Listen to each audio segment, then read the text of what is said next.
que no baje mucho la audiencia. Muy buenas noches, otra vez aquí en Cantabria desde La Solana. Fieles a nuestro criterio de que en este programa primen como contenidos aquellos relacionados con el mundo de la cultura, está esta noche con nosotros Javier Fernández Rubio, periodista, subdirector del Mundo Cantabria y editor del sello El Desvelo. Buenas noches. Buenas noches, Manuel Ángel.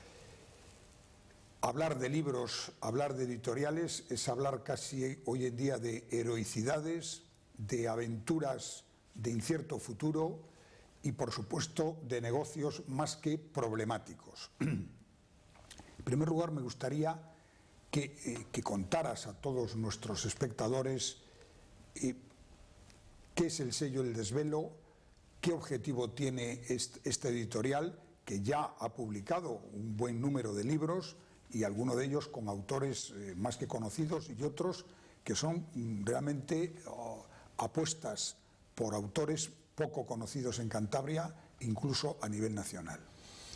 Bueno, la verdad es que la pregunta es bastante sencilla y complicada a la vez. Nosotros hemos publicado hasta ahora, en 5 años que tenemos de existencia, 32 libros. Hay un poco de todo, aunque últimamente nos centramos en la narrativa, pero hemos publicado también poesía. Hemos publicado también una especie de género no ficción mixto entre artículos, ensayo, libros de fotografía y bueno, teníamos de partida, y lo seguimos manteniendo, aunque ya te digo que estamos más centrados en la narrativa, unos objetivos muy ambiciosos. ¿Por qué lo hacemos? No sabría decir muy bien. Yo creo que esto como negocio es una ruina y evidentemente no se hace estrictamente por el dinero, no es la mejor manera de hacerse rico. Por lo tanto, nunca se ha pretendido ser rico, simplemente intentamos que las cuentas se sostengan porque por cuanto nuestro interés va más allá de lo puramente crematístico, ya que tenemos un interés humildemente cultural. Nos sentimos agentes culturales, creemos que podemos aportar algo. Nosotros estamos en deuda personalmente con el mundo de la cultura, con el mundo de los libros en concreto. Yo vengo del mundo del periodismo, con lo cual incluso familiarmente tengo antecedentes vinculados a los periódicos. Toda mi vida está rodeada de las letras, del mundo del papel, de la imprenta, de lo digital en este caso también. Así que tarde o temprano tenía que hacer algo al respecto. Como empresas culturales ya te digo que la parte empresarial es importante, pero no lo sustancial.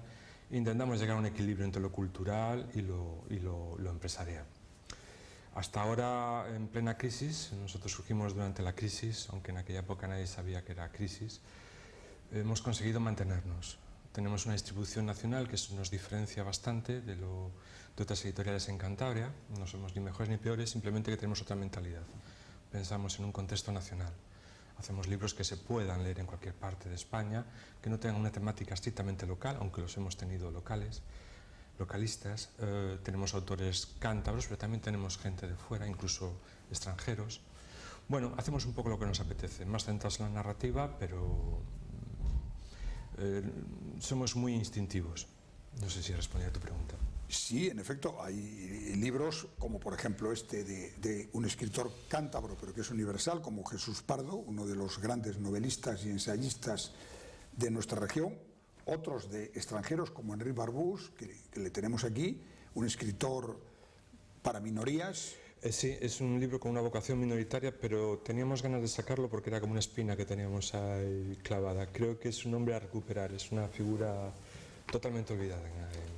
Por tanto, libros muy diversos, sí, de muy diversos orígenes, etc. Hoy en día el mercado del libro está muy tocado por la crisis, y no solo por la crisis económica, sino también por una crisis de modelo, como le ocurre a los periódicos en papel, sí. Hasta tal punto que las grandes editoriales, las que tienen estos escritores de bestsellers, que al final son los que pueden dar dinero, se encuentran con enormes dificultades para colocar el producto. Me imagino que a una editorial pequeña esto le tiene que ser poco menos que insalvable. Nuestros problemas son los mismos y diferentes. Me gustaría tener los problemas de las grandes casas, la verdad.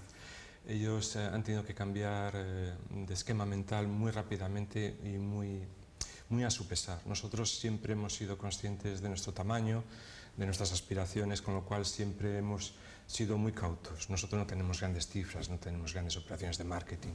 Nuestra historia es muy distinta. Intentamos sacar libros honestamente lo mejor posible con grandes autores como Jesús Pardo. Yo creo que ahí nos estamos sofisticando, pero somos conscientes de que no podemos meternos en grandes operaciones de marketing. ¿Cuál es el problema realmente? Que sí que afecta a los grandes y a los pequeños, a los grandes grupos y a los autores, las editoriales independientes. El gran problema es que hay dos crisis, una dentro de otra, por decirlo de alguna manera. Una crisis de consumo general que afecta a toda la población, es decir, hay menos dinero para gastar, es así de sencillo, y una de las cosas que más suprime la gente, y que me pasa a mí mismo como consumidor, es el gasto en ocio, es lo primero que se recorta.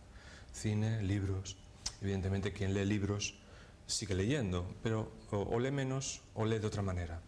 Ahí entra en juego la segunda crisis, que es tecnológica, es de soporte. Es decir, no hay una crisis de la lectura, la gente sigue leyendo. Hay una crisis de cómo acceder a la lectura, que es el mismo problema que tuvieron hace años y siguen teniendo, yo creo, los periódicos, de cómo conjugar varios soportes. El papel, que está a la baja, aunque no va a desaparecer en absoluto, y el soporte digital, que como negocio todavía está por ver cómo cuaja, pero que está ahí, es un gran desarrollo tecnológico que el público se ha hecho muy rápidamente a él con las nuevas facilidades de los dispositivos móviles, y que la papeleta está en las empresas de cómo convertir eso en negocio. Pero bueno, no se puede uno cerrar la realidad, la tecnología está ahí y sería como enfadarse con el teléfono está ahí, lo uses o no, no puedes discutir su existencia. Nosotros intentamos, al mismo tiempo de seguir en marcha, intentar conjugar esta nueva realidad tan complicada y que nadie sabe exactamente cómo va a evolucionar. Básicamente tenemos una deriva hacia el papel, seguimos manteniéndonos fieles al papel. Como editor, a la hora de seleccionar qué autores se publican, y obviamente cuáles no, porque no se puede publicar a todos, ¿con qué criterio seleccionáis a los autores? Porque además viendo la colección de obras importantísimas, en el que hay pues cantidad de autores internacionales, alguno local, pero fundamentalmente extranjeros con buenas traducciones. Pero ¿cuál es vuestro criterio? ¿Cómo lo buscáis? Como te comentaba antes, primero lo hablamos mucho todo. Por desgracia, tenemos una capacidad limitada de hacer. Eso es un condicionante muy importante. Nosotros al año hacemos como mucho, porque no tenemos ni capacidad económica ni material para hacer más, unos 9 libros. A partir de ahí ya entramos a colocar las piezas, ¿no? Lo hablamos mucho y intentamos conjugar lo que es más comercial con lo que es menos comercial. Intentamos precisamente para que la maquinaria siga funcionando, intentar que las cifras cuadren. A partir de ahí jugamos con autores vivos, nuevos, noveles y consagrados. El caso de Jesús Pardo, o el último libro que tenemos, que es el de Alberto Ontoria, que es un chaval muy joven, muy prometedor.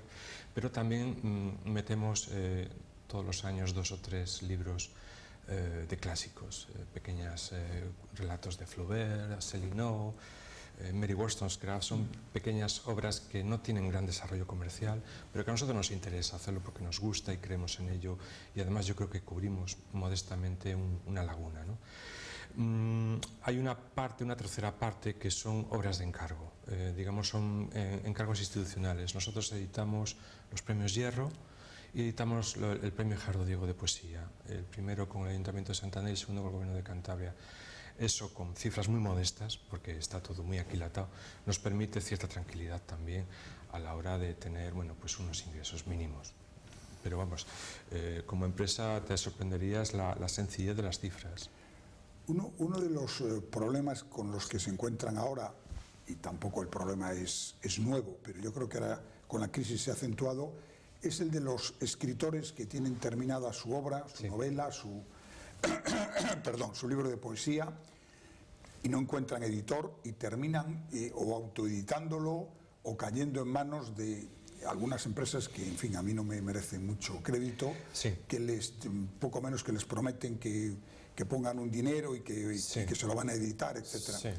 ¿Cómo funcionáis vosotros con este tipo de autores que vienen con su novelita bajo el brazo? Intentamos ser lo más sinceros posibles. Lo que me preocupa, porque a veces sin pretenderlo lo generas, es generar una falsa expectativa. Yo no puedo decirle a una persona que hay una posibilidad de que voy a publicar su libro si realmente no la hay.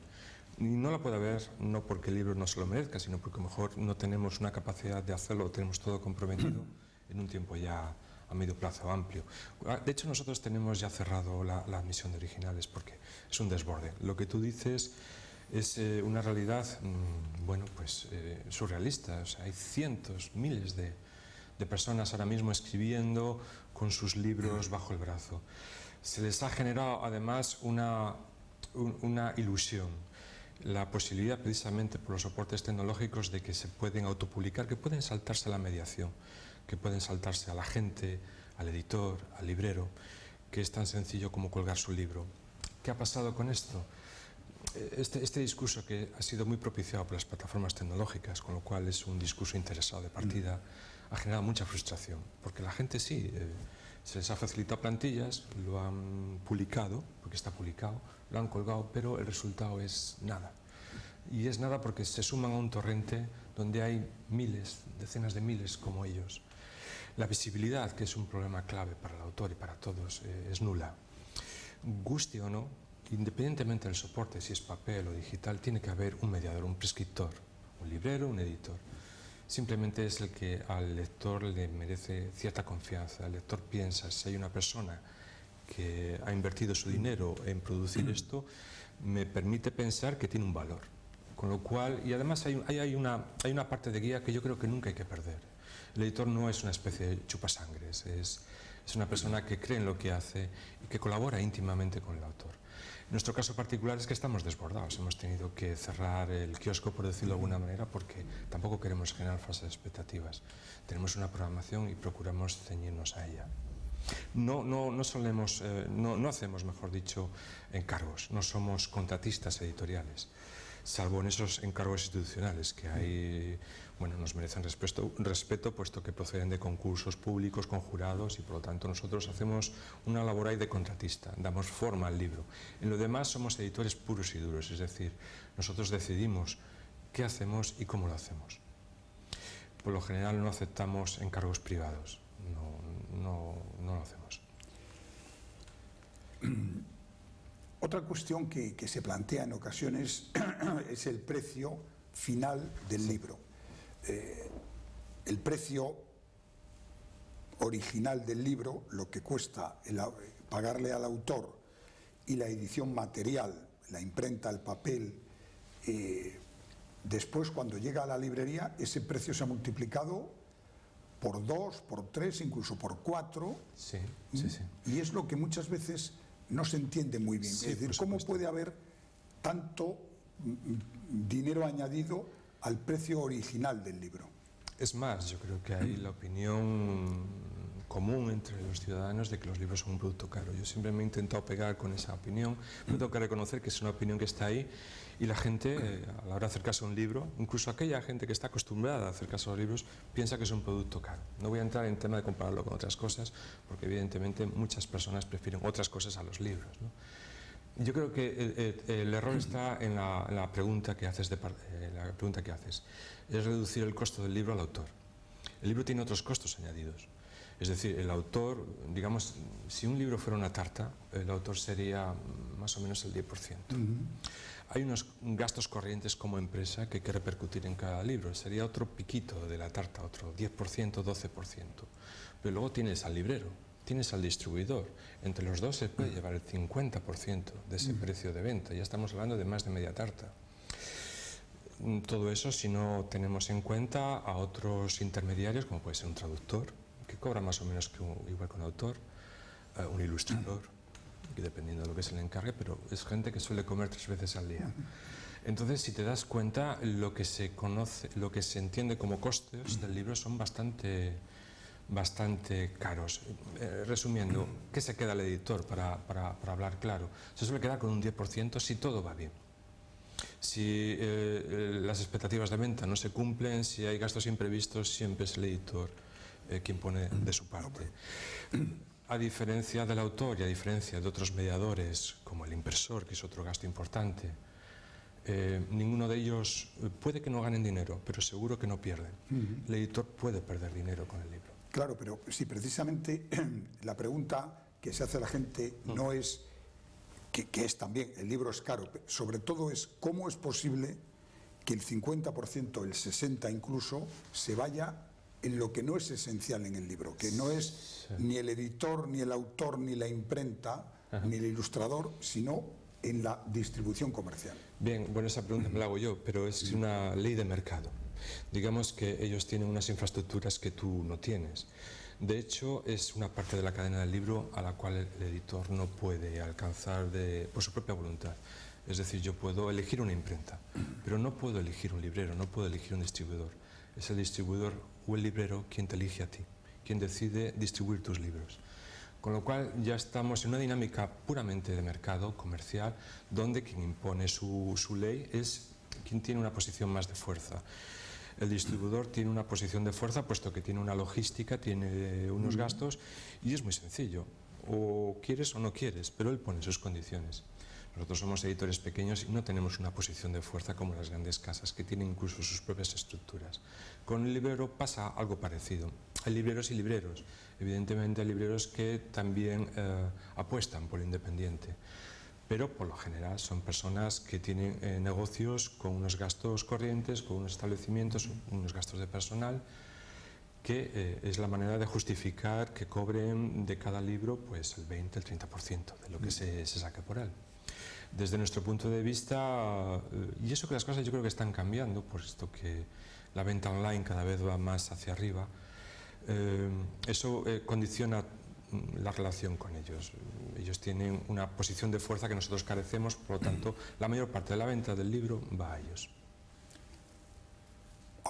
Ahora mismo, en vuestra editorial, en El Desvelo, ¿qué libros tenéis ya en el horno para publicar pues, de aquí a final de año o en los primeros meses del año que viene? Bueno, nosotros tenemos una distribución comercial. Eso nos hace tener una producción muy continuada. No todos los meses, pero sí muy continuada, a diferencia de otras editoriales que pueden parar. Para mediados de noviembre, tenemos 4 relatos de juventud de Flaubert. Este es un libro que nos genera mucha ilusión, porque 3 de esos relatos son inéditos en español. Flaubert con 15 años escribía cosas impresionantes. Creo que es un libro muy divertido, nos lo ha ilustrado Sara Huete. Y bueno, es un libro sencillo, no es muy caro, retomando el tema anterior, y creo que a cierto tipo de público le va a gustar mucho. Para diciembre, para la campaña de Navidad, tenemos a Enrique López Viejo, que es un hombre que se ha incorporado tardíamente al mundo literario, pero que es muy atractivo, puesto que tiene aparte un bagaje interior, tiene una trayectoria personal muy fascinante. Es un hombre que sociológicamente entronca muy bien con aquella transición de la juventud de entonces y de la música y tal. Él lo vivió en directo, pero que también es una persona que empezó a publicar biografías de Drew de la Rochelle. Y bueno, nosotros vamos a publicar unas memorias de la transición de él. Este es un hombre que ahora mismo está en Baleares y bueno, tiene una trayectoria profesional muy interesante. Esos son nuestros más inmediatos proyectos. El año que viene, bueno, estamos trabajándolo ya, pero es un poco abierto todavía todo. Javier Fernández Rubio, además de editor del sello El Desvelo, es periodista, un periodista ya con una trayectoria larga y consolidada, que está ahora como subdirector del Mundo Cantabria, y me gustaría hablar también de periodismo, ¿cómo no? Ahora mismo hay un cierto desprestigio de la profesión del periodista, que estuvo muy valorada en la etapa de la transición, incluso de la post-transición, y ahora quizás con esta sensación que hay de que los medios de comunicación no están apegados a la calle, pues parece que hay un cierto deterioro de esa imagen. ¿Cómo lo analizas tú y cómo ves tú ahora mismo, digamos, la temperatura, si tuviéramos que tomar la temperatura de la profesión del comunicador en España y en Cantabria? Bueno, yo creo que en primer lugar hay que aceptar el dato, es decir, es cierto que la gente no tiene una gran consideración de nuestra profesión. En segundo lugar, hay que hacer un ejercicio de humildad y preguntarse por qué. Yo creo que esa opinión muchas veces está sustentada digamos, en lo que ven las personas habitualmente y relacionan con el periodismo. es televisión, son tertulianos, son famosos que están delante de un micrófono, lo cual no es equivalente a ser periodista. Yo sinceramente creo que también ha habido un pecado, entre comillas, de arrogancia, de prepotencia, de decirle a la gente lo que tiene que saber, lo que tiene que leer, cómo, dónde tiene que comprar, acceder a la información. Esto ha saltado por los aires por las nuevas tecnologías. La gente se siente más libre a la hora de acceder a la información. Lo que sucede y se está viendo actualmente es que las empresas periodísticas son las únicas ahora mismo que siguen teniendo músculo financiero para ser independientes, o al menos lo más independientes posibles, y por lo tanto ofrecer una información de calidad.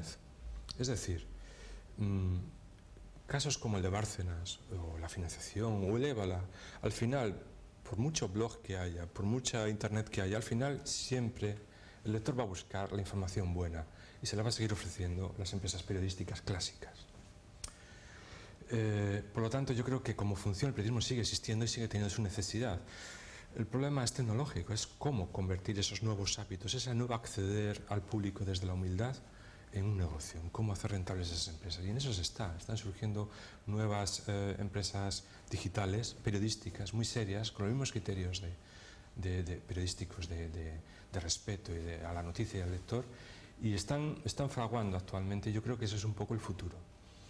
Por lo demás, yo creo que nuestra profesión ha sufrido mucho en los últimos años, pero yo creo que los periodistas van a conseguir que recuperen otra vez el calor y el afecto del público, cumpliendo esa función. Y si tuviéramos que circunscribirnos a Cantabria, ¿cómo ves aquí la salud de la información y de la comunicación en nuestra comunidad autónoma? Bueno, somos una comunidad pequeña que desde un punto de vista estadístico nunca ha justificado que haya tantos medios de comunicación y tanta variedad, ¿no? Ahora mismo no hay que engañarse, es un momento delicado para todos. Y quien diga lo contrario, yo creo que no está siendo honesto. De una manera o de otra, cada uno tiene su historia económica, profesional, a la hora de vivir en el día a día como empresas informativas. Pero es un momento duro, puesto que, sinceramente, a nadie le interesa realmente una información 100% pura. Es decir, la pureza yo creo que no existe en ningún campo, ¿no? Pero sí que yo creo que en Cantabria hay muy buena información, no solamente en mi periódico. Yo quiero hablar como de todo el sistema, ¿no? Hacemos una información, yo creo que de calidad, muy variada y muy rica, y muy meritoria desde un punto de vista económico, teniendo en cuenta cómo han caído a todos, sin excepción, los niveles de venta y los niveles de lectura. Yo creo que precisamente en esta evolución que están viviendo todos los medios de comunicación en todos los campos, internacional, nacional, regional, da igual, los próximos años se presentan fascinantes. Va a haber unos medios de comunicación completamente distintos. Las grandes estructuras están desapareciendo, van a ser pequeños, medianos núcleos de manipuladores de información, bien propia o bien contratada. Ese es el futuro. En cuanto, volviendo a tu pregunta, ¿cómo veo yo la información regional? Me parece que es de calidad, me parece que es atractiva. Yo creo que es de lo mejor que se está haciendo en España, desde muchos puntos de vista. Pues muchísimas gracias a Javier Fernández Rubio, el propietario y factotum de la editorial El Desvelo y un periodista de prestigio que ahora mismo es el subdirector de El Mundo Cantabria. Muchísimas gracias y buenas noches. Muchas gracias a ti, Manuel Ángel.